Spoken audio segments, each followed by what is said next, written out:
काही दिवसातच पंचायत समिती जिल्हा परिषदेच्या निवडणुका जाहीर होण्याची शक्यता निर्माण झालेली आहे आणि बाजारभाव पंचायत समिती मतदारसंघासाठी अनेक जण इच्छुक झालेले आहेत. तर आज माझ्यासोबत संदीप मगदूम आहेत आणि ते सुद्धा या मतदारसंघात निवडणूक लढवण्यासाठी इच्छुक आहेत. तर आपण आज त्यांच्याशी बातचीत करणार आहोत. नमस्कार संदीप. तर मला सांगा की तुम्ही कुठल्या गटाकडून किंवा कुठल्या पक्षाकडून इच्छुक आहात? मी सध्या काँग्रेसमधून इच्छुक आहे. चेतन नरके साहेबांच्या माध्यमातून आता सध्या मी काँग्रेसमधून इच्छुक आहे. महाविकास आघाडी जर का होत असेल, वरच्या लेवलला मिटत असेल आणि त्यातून जर का आपल्याला संधी मिळत असेल तरी त्यातून मी लढवायला तयार आहे, काही अडचण नाही. तर का संधी पाहिजे तुम्हाला, म्हणजे ही निवडणूक लढवण्यापाठीमागचं नेमकं काय कारण आहे? तुम्हाला पण माहिती आहे, गेले 10 ते 15 वर्ष झाले मी समाजकार्यामध्ये म्हणजे प्रयत्नशील आहे. 2017 सुद्धा मी बाजारभावामध्ये शेतकऱ्यांच्यावरती जे वन्यजीवांचे हल्ले होतात किंवा असे वन्यजीवापासून जे शेतीचं नुकसान होते त्या संदर्भात मी आवाज उठवला होता, आंदोलन केलं होतं. तुम्ही सुद्धा होता माझ्याबरोबर. त्याच्यानंतर रास्ता रोको सुद्धा आपण एकदा केला होता. असे काही जे शेतकऱ्यांचे प्रश्न आहेत, हे शेतकऱ्यांचे प्रश्न कुठेतरी सोडवले पाहिजेत आणि त्याला सोडवत असताना मी इथं बसून, गावात बसून किंवा काजवड्यात बसून किंवा पिसाद्रीमध्ये गाव आहे तर पिसाद्रीत बसून मी ते मांडू शकत नाही. ते प्रश्न मांडायसाठी कुठेतरी व्यासपीठ पाहिजे, ते आवाज उठवायला ते एक जागा पाहिजे. त्या जागेसाठी ह्या इलेक्शनच्या माध्यमातून आपण तिथं जायचं आणि लोकांसाठी, शेतकऱ्यांसाठी झटायचं, हा एक उद्देश आहे माझा. म्हणजे पद असेल तरच काम करता येते असं तुमचं म्हणणं आहे? आता समाजकार्य करायचं झालं तर फक्त समाजकार्य आपण स्वतः करू शकत नाही, त्याला राजकीय एक बाजू लागते आणि ती राजकीय बाजू असावी तर आपण समाजकार्य चांगल्या प्रकारे लोकांच्या पर्यंत पोहोचू शकतो, काम करू शकतो, विषय मांडू शकतो. म्हणून आपण राजकारणामध्ये जायचं. तर या पंचायत समिती मतदारसंघामध्ये, बाजारभाव पंचायत समिती मतदारसंघामध्ये किती गावं आहेत आणि काय प्रमुख समस्या आहेत इकडच्या? तर आपल्या इकडं बघितलं तर वारणोळ पासून वरती आपला भाग येतोय मतदारसंघ. जवळजवळ वाड्या वस्त्या पकडल्या तर 25 ते 30 वाड्या वस्त्या आपल्या मतदारसंघामध्ये येतात. यावर्षी मला वाटते 15,000 ते 15,500 मतदान होईल. त्यातून किती मतदान पडते, किती होते बघूया.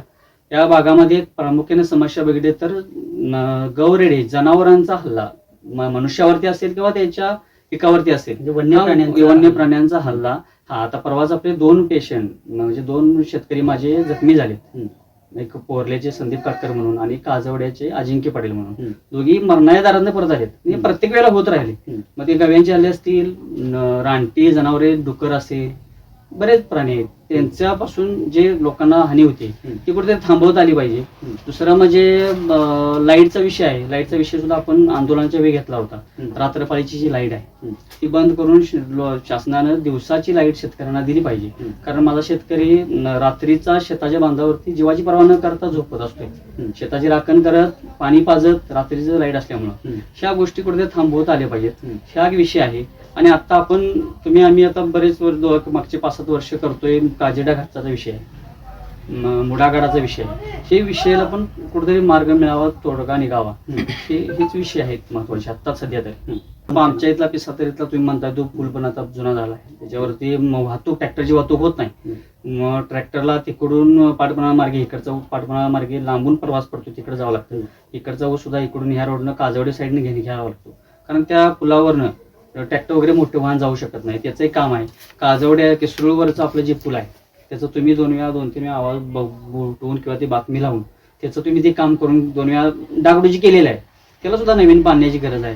रस्त्यांचा विषय हा बऱ्याच लोकांनी मांडला आहे, बऱ्याच वेळा बातमी तुम्ही लावलेली आहे, बऱ्याच वेळा झालेला. रस्त्यांचा विषय कुठलाही अजून सुरळीत बऱ्यापैकी झालेला नाही. रस्त्यांची पण बऱ्याच काम आहेत, रोडचं पण काम झालं पाहिजे. तर ह्या झाल्या सार्वजनिक समस्या.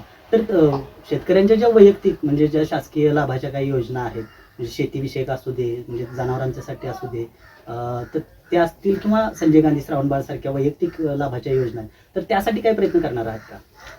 ते आता कसं आहे, मी आता पंचायत समितीसाठी इच्छुक आहे. पंचायत समितीला निवडून गेल्यानंतर किंवा संधी मिळाली, जरा ज्योतिबाच्या कृपेने चांगलं झालं, संधी मिळाली, निवडून गेलो तर त्या पंचायत समितीच्या माध्यमातून जेवढी कामं शेतकऱ्यांच्या पर्यंत पोहोचवता येतील, त्याच्या अंडरमध्ये येणारी तेवढी ती शेतकऱ्यांपर्यंत पोहोचवण्याचं आपण काम करणार आहे. तर श्रावण बाळाची वगैरे कामं असतील किंवा हे असतील, ती सुद्धा कामं आपण कुठं तटत असतील, काय असतील तर त्यालाही आपण कुठंतरी आवाज उठवून न्याय देऊन किंवा काहीतरी करता येईल. लोकांच्या बऱ्याच योजना आहेत. शेतकऱ्यांना सुद्धा बऱ्यापैकी अनुदान भेटत नाही. गव्यांचा वगैरे हल्ला झाला किंवा नुकसान, शेती पुराची परिस्थिती आली, पुरात मोठ्या प्रमाणात शेतकऱ्यांचं नुकसान झालं, वेळेवरती भरपाई मिळत नाही. तर ती वेळेवरती भरपाई मिळाली पाहिजे. लवकरात लवकर शेतकऱ्यांच्या त्या ज्याचं काही नुकसान झाले त्याला तिचे 2 पैसे मिळाले पाहिजेत, त्या उद्देशाने सुद्धा आपण काम करणार आहे. तर हे सोडून तुम्ही अजून काही म्हणजे सामाजिक कार्य केलेलं आहे का? मगाशी तुम्ही सांगितले की गवारेड्यांच्या संदर्भात तुम्ही आंदोलन केले, दिवसा शेतकऱ्यांना वीज पाहिजे म्हणून आंदोलन केले. या व्यतिरिक्त काही विकासाची कामं केलेली आहेत का? गावात आता मी तसं म्हटलं तर 2015ला मी गावात सुरुवात म्हणून मी गावात वाचनालय काढले. शब्दांकन सार्वजनिक वाचनालय मध्ये मी काढले. त्याच्यानंतर छोटी मोठी साई समितीच्या माध्यमातून असेल किंवा मित्रमंडळीच्या माध्यमातून असेल, काही समाजकार्य असेल तर ती मी करत असतो आधीमध्ये. त्याचा कुठं असं हे झालं नाही आता, म्हणजे प्रसिद्धीच्या लागलो नाही. पण प्रामुख्यानं माझं जे ध्येय आहे, जर का मला संधी मिळालीच तर माझं ध्येय फक्त शेतकऱ्यांचे प्रश्न सोडवणे. कारण शेतकरी माझा जगला तर आपण सगळी लोक जगू शकतोय. आणि माझा शेतकरी रक्ताचं पाणी शेतामध्ये करत असतोय. काही जे धनगरवाडे आहेत तर त्यांचे जे रस्ते आहेत ते सुद्धा म्हणजे सिमेंट कॉन्क्रीटचे रस्ते बनवण्यासाठी सुद्धा तुमचं योगदान आहे, त्याबद्दल काय सांगाल? मागच्या वेळेला मी तांडावस्तीच्या माध्यमातून काही अर्ज दिले होते, 6 अर्ज दिले होते आपल्या भागातील. त्यामधले 3 रस्ते मी मंजूर करून आपले घेतलेले आहेत. त्यासाठी आपले मित्र होते जिल्हाधिकारी म्हणून, त्यांच्याकडून त्या अर्जाची पूर्तता करून मी पेपरची पूर्तता करून ते अर्ज घेऊन सबमिट केले होते. आणि त्याच्या पाठपुरावा करून त्यातली 3 कामं मागच्या वेळेला मी उद्घाटन केलं. त्याचा 3 कामं धनगर वस्तीला केली. एक बोडके धनगर वस्तीवरचा बोडकेवाडा, त्यानंतर आमचा पिसात्रीचा धनगर वस्तीवरचे आणि कोलकाचा धनगर वस्ती, अशी 3 कामं मी त्या ठिकाणी धनगर वस्तीवरती कॉन्क्रिटीकरणाची केलेली आहे. म्हणजे अनेक वर्षाचा प्रश्न तुम्ही मार्गी लावला. हो, एक 25-30 वर्ष रखडलेला प्रश्न होता. जे धनगर वस्तीवरचे छोटे रस्ते होते त्याला जाण्याला मार्गच नव्हता. ते बरेच वर्ष रखडले होते, ते माझ्या हातने आपण करून घेतलेले आहेत. तर तुमचे म्हणजे आजोबा प्रगतशील शेतकरी आहेत, जे अद्याप तुम्ही मगाशी सांगितलं की अजून सुद्धा ते शेतामध्ये काम करत आहेत. तुम्हाला जी सहकाराची जी परंपरा तुमच्याकडे आहे तर त्याबद्दल काय सांगाल? आमचे आजोबा 1972 साली पुण्यामधून इकडे आले. इथं काय तशी आमची फारशी जमीन नव्हतीच. नंतर आजोबांनी इथे येऊन कष्टातून सगळं उभा केलेलं आहे. आणि त्यांना शेतीची आवड आहे. आणि आम्हाला पण शेतीमध्ये काय करावं लागतं किंवा कशा पद्धतीने झटावं लागतं, किती त्रास आहे शेती करताना, हे सगळ्या गोष्टी माहिती आहेत. लहानपणापासून बघत आलो. आजोबा असतील, आमचे वडील असतील, चुलती असतील, हे सगळे लोक आज सुद्धा शेतीमध्येच काम करतात. आमचा कोणी घरातला नोकरदार वर्ग अजून नाही आहे, सगळी शेती करतात. त्या शेती करत असताना काही ज्या गोष्टी अडचणीच्या आहेत त्याच गोष्टी इतर लोकांना त्रासदायक आहेत, त्याच गोष्टी लोकांना अडचणी निर्माण करतात. त्याच गोष्टी पुढे घेऊन येण्याचं मी काम करतोय. आजोबांनी माझ्या कष्टातून केलेलं आहे. आज आजोबा माझी शेती करतात. आजोबांनी वडिलांनी गावामध्ये सोसायटी स्थापन केलेली आहे किंवा दूध संस्था, गांगोबा दूध संस्था माझ्या वडिलांनी चालू केलेली आहे.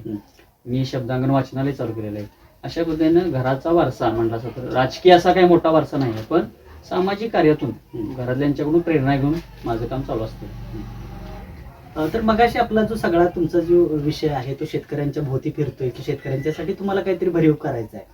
तर आपल्या भागामध्ये जो गवारेड्यांचा मोठा जो त्रास शेतकऱ्यांना सहन करावा लागतोय, तर त्याचं काही सोल्युशन तुमच्याकडे असं वाटतं तुम्हाला की गवारेड्यांचा त्रास कसा कमी होईल असं वाटतं तुम्हाला?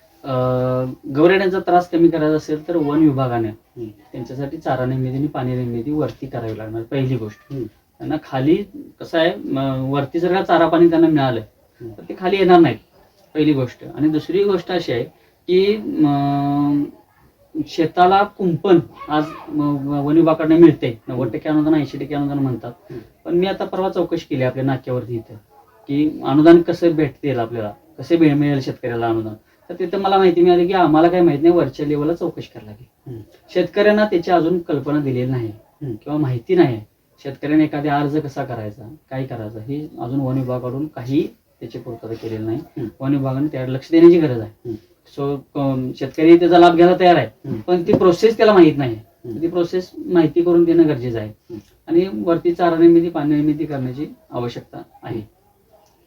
ऑस्ट्रेलियन बाबूळ जो आपल्याकडे जो वृक्ष आहे, म्हणजे मोठं जंगल जे आहे ते ऑस्ट्रेलियन बाबूळच आहे, आणि त्याचा सुद्धा परिणाम म्हणजे गवत उगवणीवर होतो. त्या संदर्भात काय वाटतं तुम्हाला?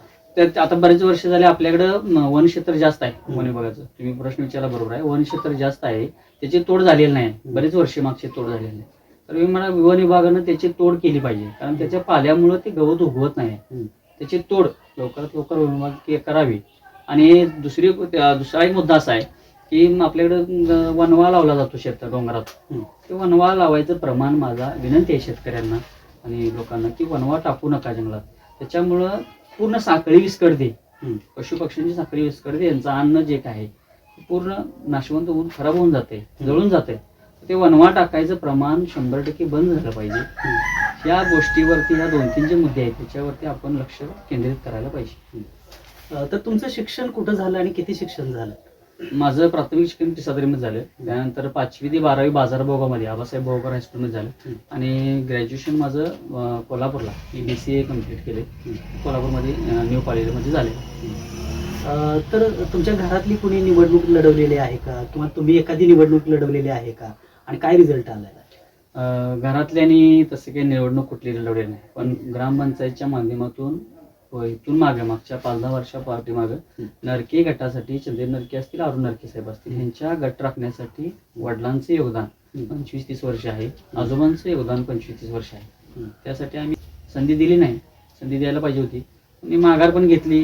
लोकांच्यात माझं थोडंसं हे वातावरण निर्मिती झाली होती इलेक्शनची, आणि माघारीनंतर लोक पण बऱ्यापैकी नाराज झाले. मला असं सांगायचं आहे की लोकांना की त्यावेळेला मी पुढचं एक पाऊल मागावलो, कारण पुढे कुठेतरी आपल्याला संधी मिळेल, कुठेतरी मुद्दे मांडता येतील, संधी मिळेल म्हणून माघार घेतली होती. दुसरा काही हेतू नाही. पण तुम्ही त्याच ठिकाणी जर थांबला असता, कारण अद्याप वयाचा विषय असेल किंवा अनुभवाचा विषय असेल, तुम्ही परिपक्व व्हावं, वाट बघावी आणि मग तुम्हाला संधी दिली जाईल असा त्यांच्या डोक्यात विषय असू शकतो. मग तुम्ही थांबला का नाही?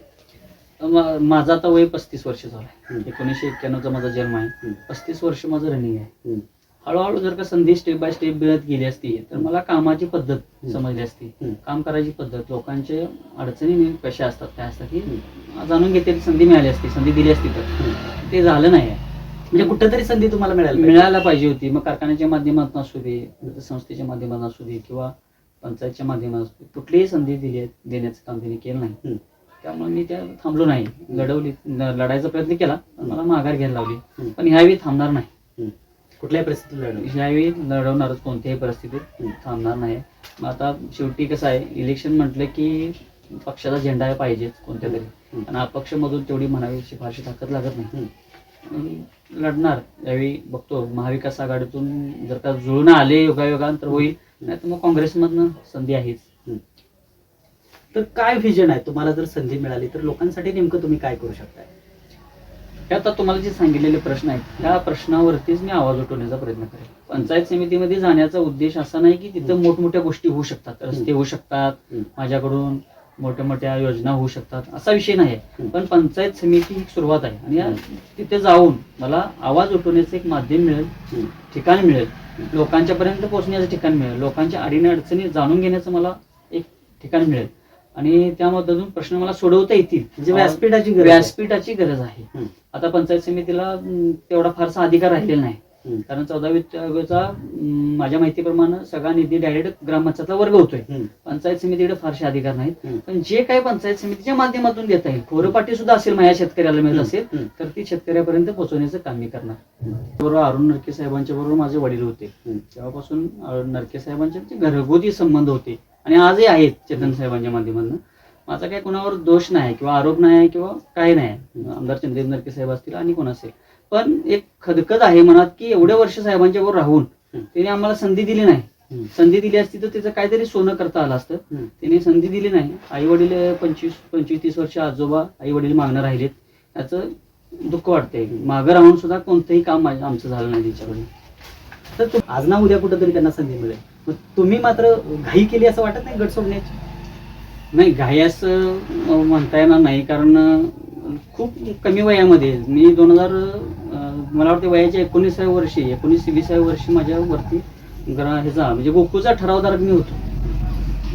तेव्हापासून मला म्हणजे 15-20 वर्ष झाली मी राजकारणात धडपडतोय. लवकर संधी मिळाली असती किंवा मिळून गेली असती तर मला काहीतरी करता आलं असतं भागासाठी.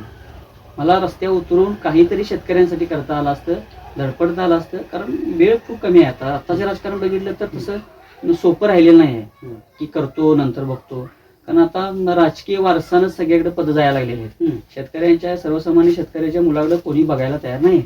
तो प्रश्न मांडत असेल, त्याला काही गोष्टी माहिती असतील तर त्याकडे लक्ष द्यायला नेते मंडळींना वेळ नाही. ते राजकीय वारशाच्या निमित्तानं सगळीकडे चाललेलं आहे.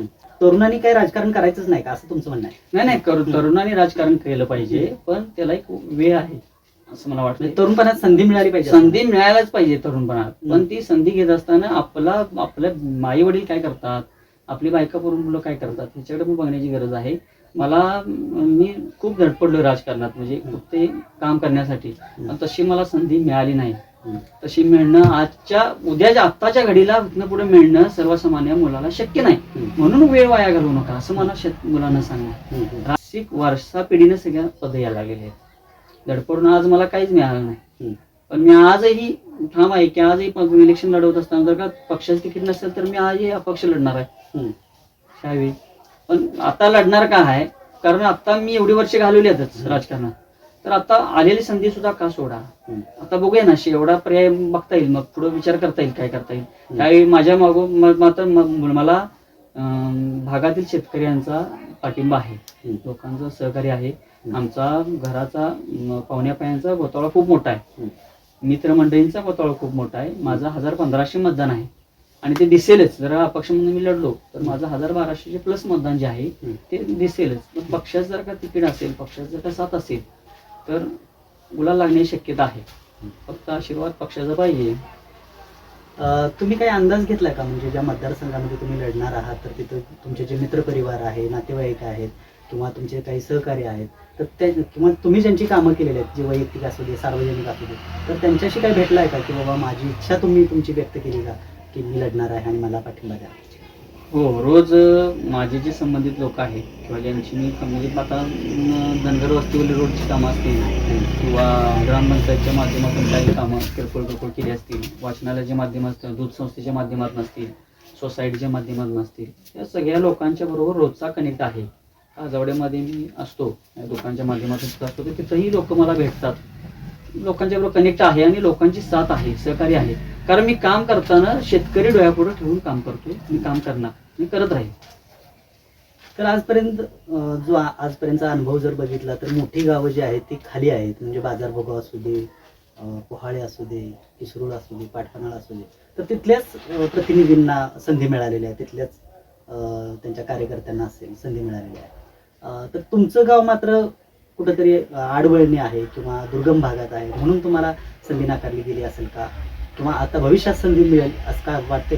काय वाटतं यावेळी जर का मी इलेक्शन लढवली तर भविष्यात संधी मिळू शकते. आणि दुर्गम भाग म्हणला तर कावरवाडीपासून इकडे आपला भाग दुर्गमच आहे. आता आपण मुडागडाचा प्रश्न असेल किंवा काजेडा गडाचा प्रश्न असेल, त्याच्या मागं काय लागलो तर आपला भाग दुर्गम आहे, दुर्गम भाग आहे. घाट फुटला तर दळणवळणाची सुविधा वाढेल, लोकांचं येणं जाणं वाढेल, लोकांना रोजगार निर्मिती होईल, मुडागडाचा प्रश्न मार्गी लागेल, मुडागड प्रसिद्धी जाईल, आपला डॅम आहे, पोंगल डॅम आहे, पडसाई डॅम आहे, ह्या गोष्टी प्रकाश ज्योतात येतील. आणि माझ्या शेतकऱ्याला जो अंधारात आहे इकडं तुम्ही म्हणता त्याप्रमाणे आहेच, अडचणीतच आहे आणि मागास आहे, तर तो आहे. त्यामुळे सुद्धा नेते मंडळी बघत असतील आपल्याकडं की तिकडं काय एवढं मतदाराचा गट नाही आहे, छोटी छोटी गावं आहेत, खाली मोठी गावं आहेत, तिकडंच उमेदवारी देऊ. पण शेवटी एका मतात सुद्धा माणूस हरू शकतो, आपण गेले बघितलेला. त्यामुळे माझं जे मतदार इकडं आहे कावरवाडीपासून वरती असेल, मला म्हणणारे लोक 1200 मतदान म्हणजे थोडं नाही, खूप मोठं मतदान आहे 1200. ते मतदान घेऊन मी लढणार, काय अडचण नाही.